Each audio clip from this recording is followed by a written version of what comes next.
नमस्कार विद्यार्थी मित्रांनो, आज 26 डिसेंबर 2023 वार आहे मंगळवार. लोकसत्ता आणि महाराष्ट्र टाइम्स वृत्तपत्र विश्लेषणमध्ये आपलं स्वागत आहे. पहा, आज खूप लेट झालेला आहे. आता रेकॉर्डिंग करतोय तेव्हा 12 वाजलेले आहेत. पण पहा, अगदी इंटरनेटचा इश्यू होता, त्यामुळे आजचं मी लेक्चर इथं म्हणजे आज रेकॉर्डच केलं नसतं, पण मी म्हटलं की त्याला नक्कीच रेकॉर्ड करूयात. पहा, मी फक्त 2 ते 3 मिनिटाचा हा व्हिडिओ बनवणार आहे. काळजी नका करू, म्हणजे जास्त आज फक्त जे IMP न्यूज असतील ना ते घेणार आहे. व उद्यापासून किंवा पहा, अगदी जर शक्य झालं ना 29 तारखेपासून, म्हणजे माहिती आहे 24 तारखेपासून आपले जे व्हिडिओ आहेत ना ते खूप लेट पडत आहेत. त्याबद्दल खरंच क्षमस्व, पण थोडंसं इंटरनेटचा इकडे इश्यू आहे. त्यामुळे 29 किंवा 30 तारखेपासून आपण पूर्ववत नक्की करूयात. ओके, चालेल. आय होप तुम्ही अगदी याबाबतीत मला पण हे कराल, सहमती असाल. त्यामुळे मी परत एकदा चालू करतो. पहा, आजचं वृत्तपत्र. कोठडी मृत्यू प्रकरणी कारवाई. पुंछ हत्याकांडाची लष्कराकडून चौकशी, ब्रिगेडियरची बदली. झालेलं काय पहा, आपल्याला माहिती आहे गुरुवारी पुंछ जिल्ह्यामध्ये काय झालं होतं, दहशतवादी हल्ला झाला होता.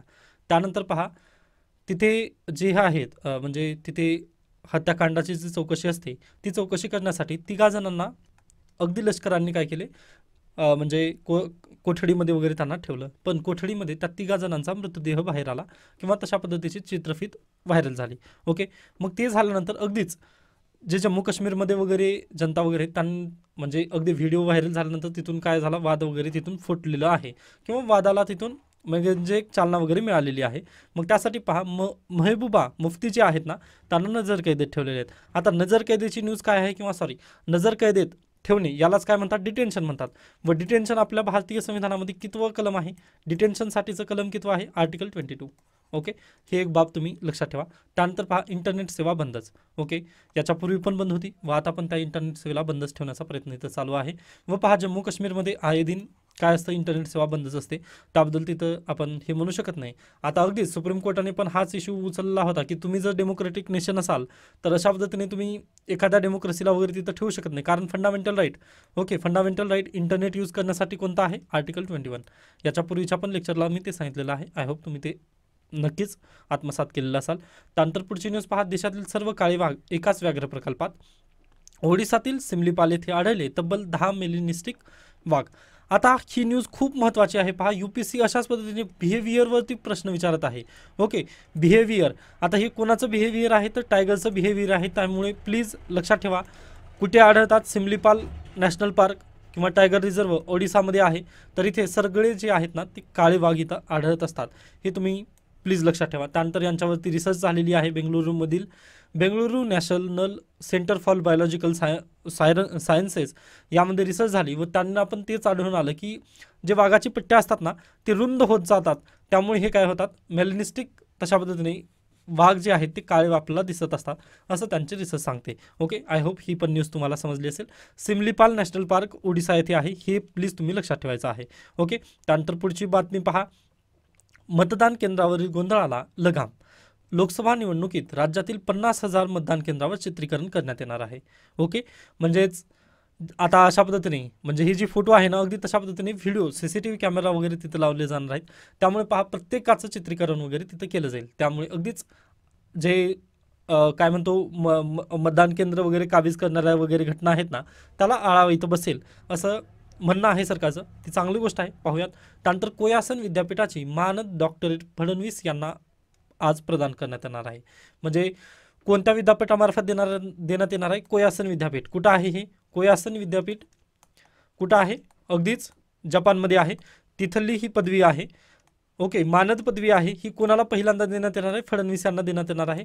हे प्लीज UPSCला नाही पण MPSCला प्रश्न विचारला जाऊ शकतो की कोयासन विद्यापीठाची किंवा देवेंद्र फडणवीस यांना डॉक्टरेट पदवी जी आहे ती कोणा विद्यापीठामार्फत देण्यात आलेली आहे, तर अगदीच कोयासन विद्यापीठ कुठलं आहे, जपान.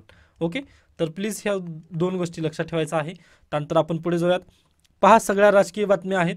जरी एखादी सुटली असेल तरी काळजी नका करू. खोदा पहाड निकला चुहा अशा पद्धतीने आपण करायचं नाही.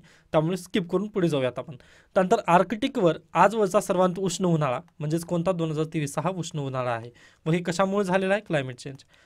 त्यानंतर पुढे पहा, लोकसत्ता विचार. मोदी सुशासित भारत साकारत आहेत. आता व्यंकय्या नायडू यांचं अगदीच हा लेख दिलेला आहे, पण मी याला स्किप केलेला आहे. का, तर अगदी त्यांनी इथं वरीच टायटल दिलेलं आहे. मग काळजी नका करू, त्यामध्ये जे आहे ते आपल्याला डायरेक्टली समजून येतं. त्यानंतर कैदखाना जुना तोच. ज्या विद्यार्थ्यांना अगदी जम्मू काश्मीरमध्ये काय घडलेलं आहे हे माहिती नाही, त्या विद्यार्थ्यांनी हा लेख वाचून घ्यायचा आहे. आता पहा, अगदी माझ्याजवळ थोडासा वेळ कमी आहे, त्यामुळे मी 2 ते 3 मिनिटाचाच व्हिडिओ म्हटलं, त्यासाठी मी याला स्किप करत आहे. ओके, जेव्हा 30 तारखेपासून आपण नक्की याबद्दल डिटेलिंग चर्चा करणार आहोत. क्षमस्व, तोपर्यंत तरी तुम्ही मला समजून घ्या.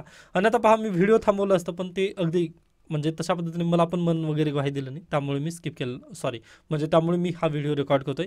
त्यानंतर पेटीएमकडून 1000हून अधिक कर्मचाऱ्यांना नारळ, म्हणजेच काय केलेलं आहे, 1000हून अधिक कर्मचाऱ्यांना त्यांनी कपात केली, नोकरी कपात वगैरे इथं झालेली आहे. ओके, म्हणजे डिजिटल जे न्यूज वगैरे आहेत, सॉरी, म्हणजे शासकीय नोकरी का गरजेची असते हे एक आपल्याला इथं बेसिकली कारण वगैरे दिसून येतं. म्हणजे आपल्याकडे ना शासकीय नोकरी म्हणजे परमनंट असते असं आपल्याकडे एक हे आहे, व ते अगदी बरोबर पण आहे. पहा, म्हणजे ग्रामीण भागातील विद्यार्थ्यांना जर अशा पद्धतीने डायरेक्ट खाजगीबद्दल 1000हून आता यांना बाहेर काढलं, पहा, मग हे बाहेर काढल्यानंतर ह्यांनी परत येऊन काय करणार आहेत. अगोदरच देशातील बेरोजगारी वाढलेली आहे, मग त्यामध्ये आणखीन यांनी जर भर घालत असतील ना, तर हे अगदी चुकीचं आहे. त्यामुळे आपण शासकीय नोकरीबद्दल पण अशा पद्धतीने आपण हे करू शकत नाही की बाबा हे चुकीचं वगैरे आहे किंवा विद्यार्थ्यांनी असं करू नये. त्याचं कारण जर आपण पॉझिटिव्हली पाहिलं ना, तर हे पण बरोबरच आहे. आपण जी तयारी वगैरे करत आहोत ते पण कदाचित एक योग्यच दिशा आहे असं आपण म्हणू शकतो. ओके, त्यानंतर पुढे चला. तर अशा पद्धतीने आजचा लोकसत्ता इथे संपतं. त्यानंतर सॉरी, आपलं महाराष्ट्र टाइम्समध्ये एक बातमी कामाची आहे, त्यामुळे मी आता इथे आलेला आहे. नर्सरीवरही आता सरकारचा अंकुश, कायद्याचा मसुदा राज्य सरकारकडे सोपवून.